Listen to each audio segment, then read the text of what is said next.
ఎప్పుడూ కూడా నిన్ను దూరం చేసుకున్న వాళ్ళ కోసం అస్సలు బాధపడకు. ఎందుకో తెలుసా? వినే ఓపిక లేని వాళ్ళు ఎప్పటికీ కూడా అజ్ఞానిగానే మిగిలిపోతారు. నిజమే కదా? చెప్పే ధైర్యం లేని వాళ్ళు ఎప్పటికీ కూడా ఈ లోకంలో పిరికి వాళ్ళగానే ఉండిపోతారు. చిన్న రంధ్రం అనేది నిండు కుండను ఖాళీ చేసినట్లే అనువంత అహం అనేది చక్కటి అనుబంధాన్ని దెబ్బతీస్తుంది. జాగ్రత్త. సహాయం అనేది ఎదుటివారి పరిస్థితిని బట్టి చేయాలి. కానీ వారితో మనకున్న అవసరాన్ని బట్టి కాదు అని గుర్తుపెట్టుకో. అసలు ఈ లోకంలో ఆకలి గొప్పదా, ఆలోచన గొప్పదా అంటే ఆకలిని పారద్రోలే ఆలోచన గొప్పది. అవసరం, అవకాశం, అవమానం ఈ మూడు మనకి ఎన్నో నేర్పిస్తాయి. జాగ్రత్తగా గమనించండి.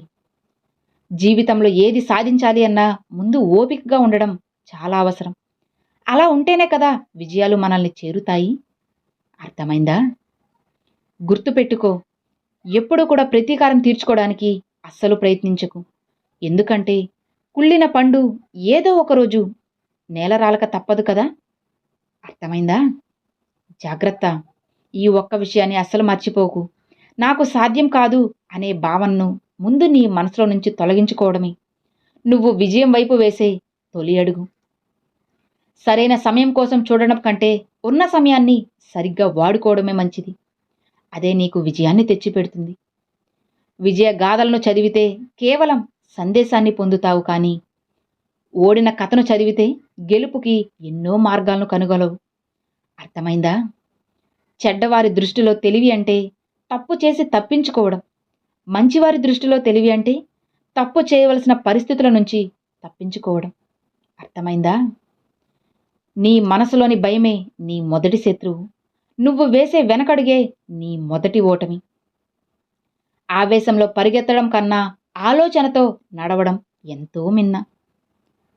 మనల్ని ఇష్టపడే మనుషుల దగ్గర అహంకారం, మనల్ని పట్టించుకోని మనుషుల మీద మమకారం అస్సలు పెంచుకోకండి. అస్సలు చూపించకండి.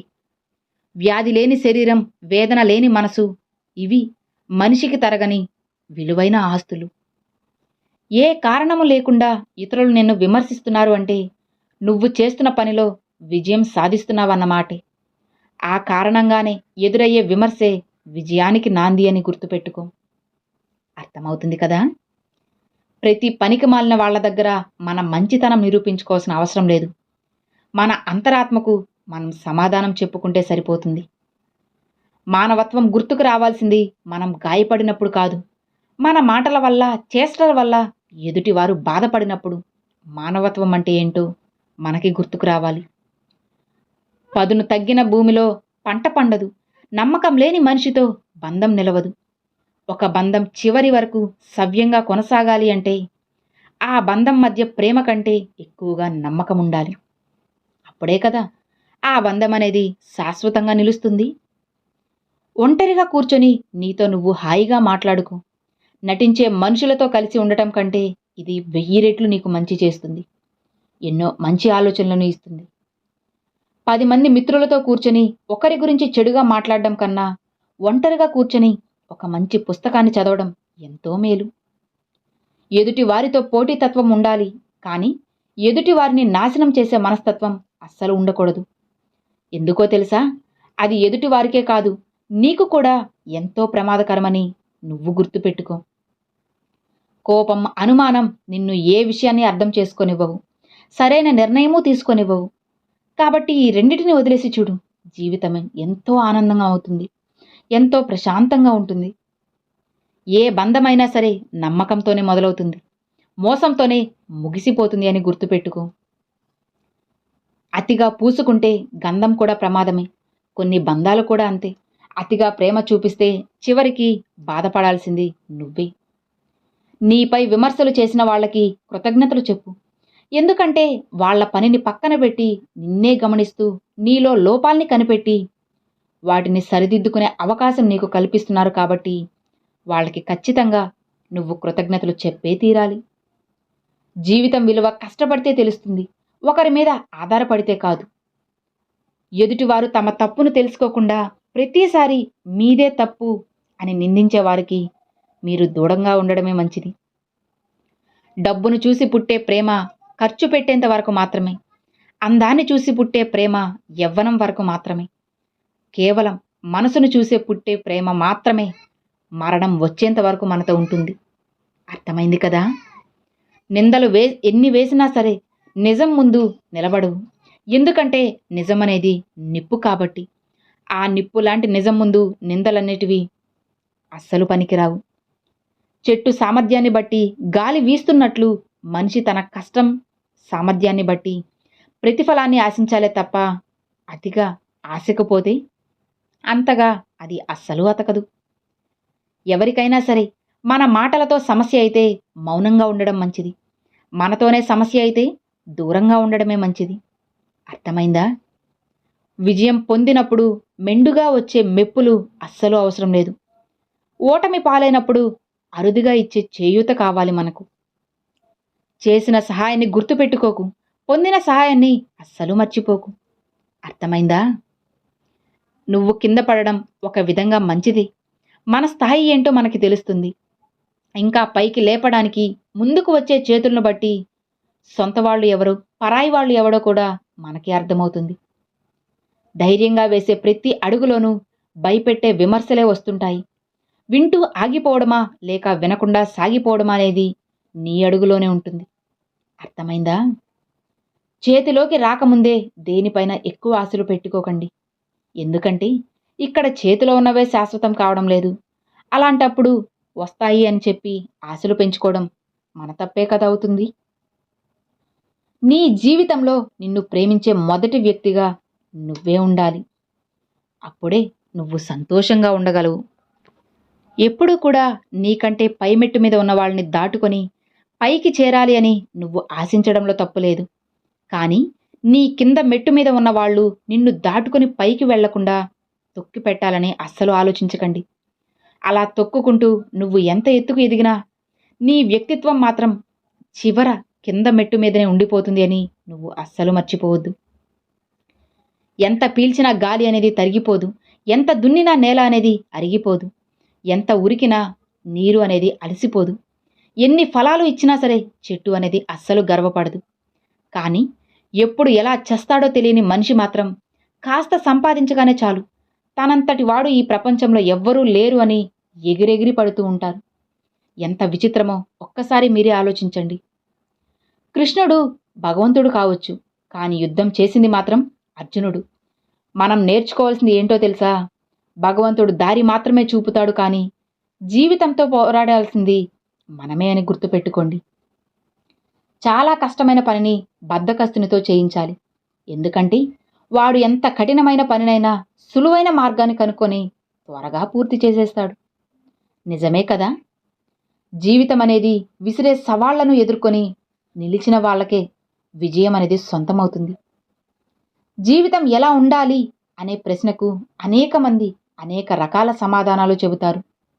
నిజానికి జీవితం గురించి పాఠాలుగా తెలుసుకోవడం కాకుండా అనుభవిస్తేనే కదా అసలైన అవగాహన అనేది వస్తుంది. ముందు నువ్వు పనిని మొదలు పెడితే అస్సలు ఆపకు. ఫలితం గురించి ఆలోచించకుండా పని పూర్తి చేయడమే మనిషి యొక్క ఉత్తమ లక్షణం. అర్థమైంది కదా? ఎప్పుడు కూడా ఈ విషయాన్ని అస్సలు నువ్వు నిర్లక్ష్యం చేయకు.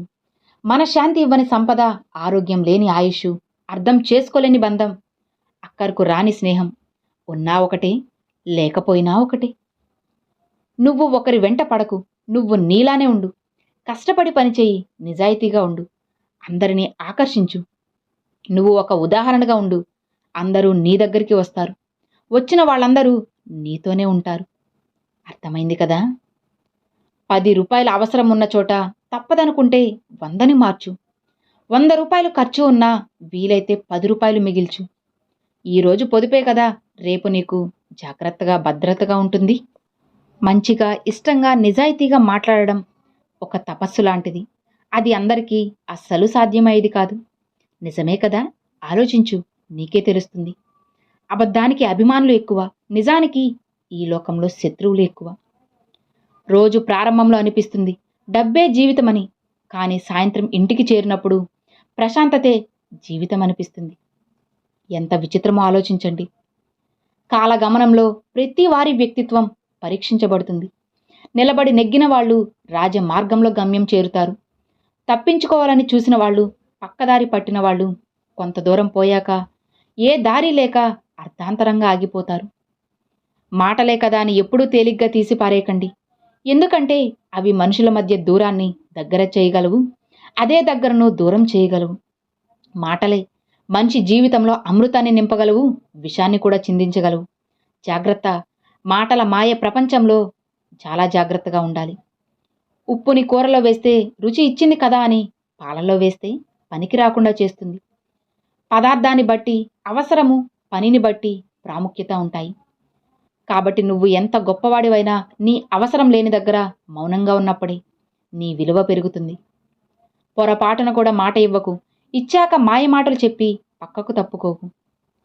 పూజలు చేసేప్పుడు దేవుడు వింటాడు అని నమ్మే మనం ఇతరులకు హాని చేసేప్పుడు మాత్రం అదే దేవుడు చూస్తాడని ఎందుకో తెలుసుకోలేకపోతున్నారు. నీ యొక్క ఆర్థిక పరిస్థితి గురించి ఇతరులతో ఏనాడూ చర్చించకు. మీ ఆర్థిక పరిస్థితి బావుంటే అది మీపై ఈర్ష్యకు దారితీస్తుంది. బాగుండకపోతే మీరు వారి దృష్టిలో చులకనయ్యే అవకాశం ఉంటుంది. దొరకదని తెలిసి వెతకడం, ఇష్టం లేని చోట బ్రతకడం రెండూ కూడా చాలా కష్టం. అర్థమైందా? నీకు విలువ ఇచ్చే మనిషి ఏనాడు కూడా నిన్ను కోల్పోయే పరిస్థితిని అస్సలు తెచ్చుకోడు. జరిగిపోయిన దాని గురించి ఆలోచించడంలో అర్థం లేదు. రేపటిని తలిచి భయపడడంలో ఉపయోగము లేదు. కాలంతో పాటు ముందుకు సాగిపోవడమే జీవితం. కానీ ఈ విషయం అర్థమయ్యేసరికి సగం జీవితం ముగిసిపోతుంది. ఓపిక. మొదట కష్టంగా ఉంటుంది. మీరు బాధపడతారు. మనుషులు చులకనగా చూస్తారు. మీకు మానేయాలనిపిస్తుంది. కానీ మీరు కొనసాగుతూ ఉంటే దానికి విలువ ఉంటుంది. లేదంటే చివరికి మిమ్మల్ని విజయం వరిస్తుంది. ఎప్పుడూ కూడా ఓపికగా ఉండండి. జీవితంలో మనకు ఎదురయ్యే ప్రతి సమస్య మన సహనాన్ని పరీక్షిస్తుంది. ఓపికగా నిలిస్తే ఆ సహనమై మన జీవితాన్ని నిలబెడుతుంది. అర్థమైందా? విలువ తెలుసుకునే వాళ్ళు ఎప్పటికీ కూడా సంపాదించలేడు. ఒకవేళ సంపాదించుకున్నా నిలబెట్టుకోలేడు. కష్టపడి సంపాదించుకున్నవాడు వృధాగా చేయలేడు. చేసినా తిరిగి సంపాదించుకోగలడు. అది స్నేహమైనా, ప్రేమైనా, ధనమైనా సరే. ఒక్కొక్కసారి నీ ధైర్యం, నీ నిజాయితీ, నీ తెలివితేటలు ఇవి ఏమీ కూడా నిన్ను గెలిపించలేనప్పుడు ఓర్పు, సహనం మాత్రమే నిన్ను గెలిపిస్తుంది. నిన్ను వద్దనుకున్న బంధాల ముందు జాలిగా నిలబడకు. నీ విలువ తెలియని మనుషుల కోసం పరితపించకు. నీ వ్యక్తిత్వాన్ని ఎప్పటికీ కోల్పోకు. ఎవరినో మెప్పించడం కోసం ఇంకొకరిని అకారణంగా నొప్పించకండి. ఈరోజు మీరు పొందిన ఆ మెప్పు ఏదో ఒకరోజు తిరిగి మిమ్మల్ని నొప్పించక మానదు అని మర్చిపోకండి. అన్నం లేకపోవడం పేదరికం కాదు. కుటుంబంలో ఆప్యాయత లేకపోవడమే అసలైన పేదరికం అంటే. ఒకరికి మంచివాళ్ళం, ఇంకొకరికి చెడ్డవాళ్ళం. ఒకరికి ఏమీ కాము, మరొకరికి అన్నీ మనమే. ఇదే కదా జీవితం అంటే. అసలు జీవితంలో కష్టాలు, కన్నీళ్లు, సంతోషము, బాధ ఏవీ కూడా అస్సలు శాశ్వతంగా ఉండవు. అలా ఒకవేళ ఉండిపోతే కాలం ఎప్పుడూ అలా ఉండదు కదా. ఆనందం, ఆవేదన కూడా అంతే. నవ్వులు, కన్నీళ్లు కలగలిసిందే కదా జీవితం అంటే. కష్టం అనేది శాశ్వతం కాదు. కేవలం సంతోషం మాత్రమే శాశ్వతమని నువ్వు గుర్తుపెట్టుకో. అర్థమైందా? నీ చుట్టూ ఉండే పరిస్థితుల ప్రభావం వల్ల నీ ప్రవర్తనలో మార్పు కనిపిస్తుంది. అది నీకు తెలియకపోయినా నీతో ఉండేవాళ్ళు ఖచ్చితంగా తెలియజేస్తారు. చిన్న పని కదా అని నువ్వు ఎప్పుడు కూడా అలక్ష్యం చేయకండి. చిన్న విత్తనం నుండే కదా మహావృక్షం అనేది పెరుగుతుంటుంది. కాబట్టి ఎప్పుడు చిన్నదని తక్కువ చేసి చూడకండి. పోగొట్టుకున్న ఆనందం అన్నిసార్లు కోల్పోయిన చోటే దొరకదు. ప్రతిసారి అక్కడే వెతక్కు. ఇంకొక దగ్గర వెతికి చూడు, సమాధానం దొరుకుతుంది.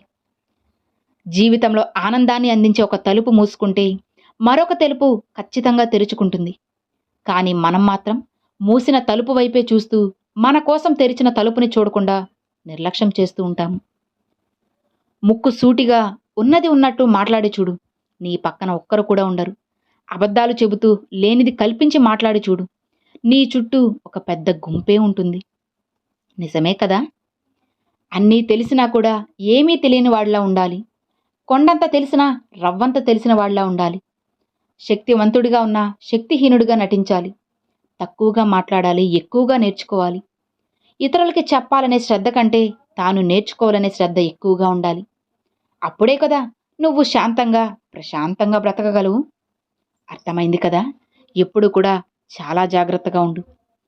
కోపంలో వచ్చిన మాటని పట్టుకుంటూ కూర్చుంటే మనసు విరిగిపోతుంది.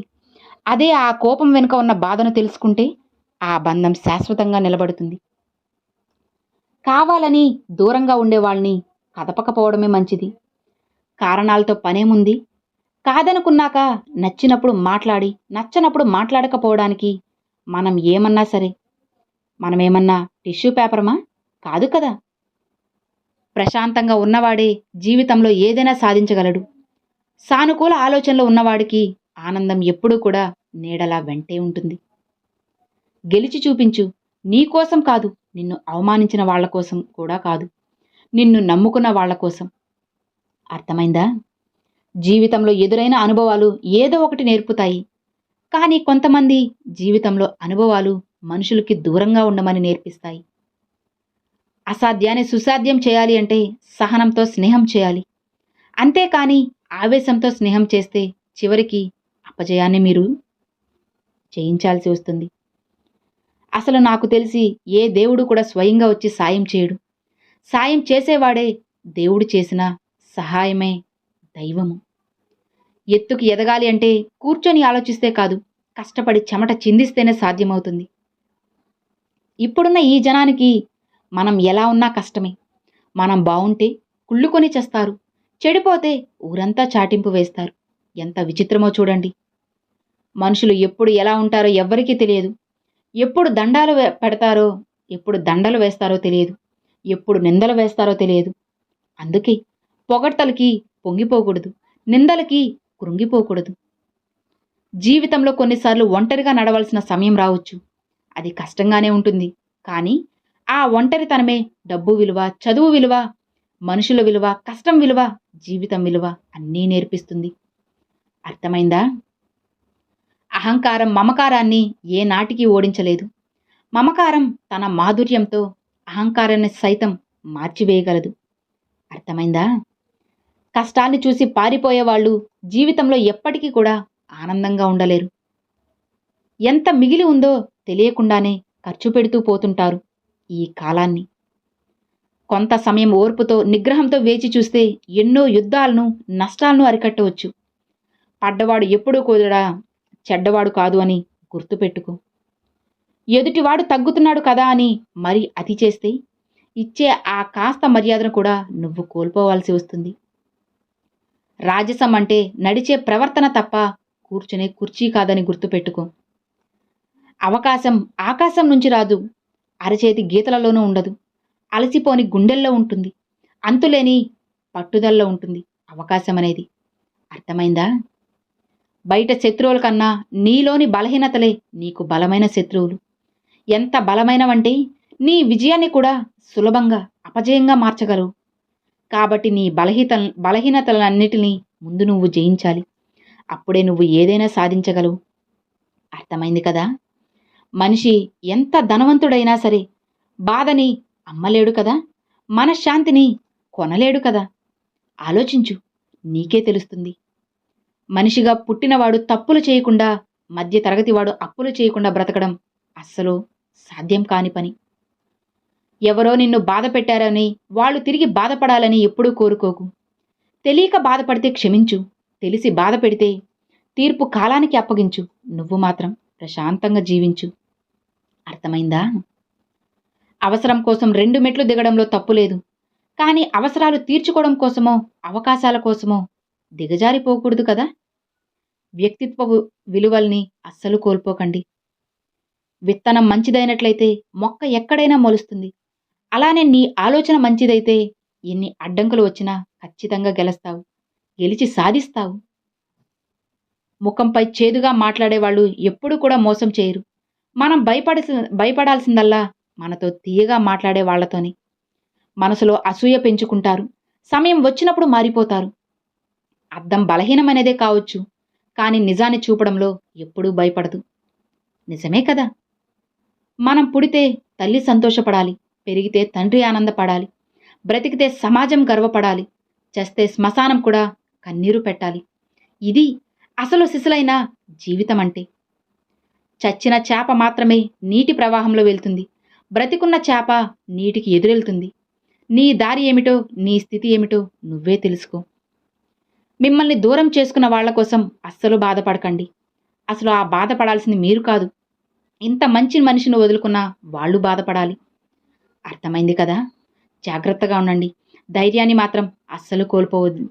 అస్సలు కోల్పోకండి. Thanks for watching friends.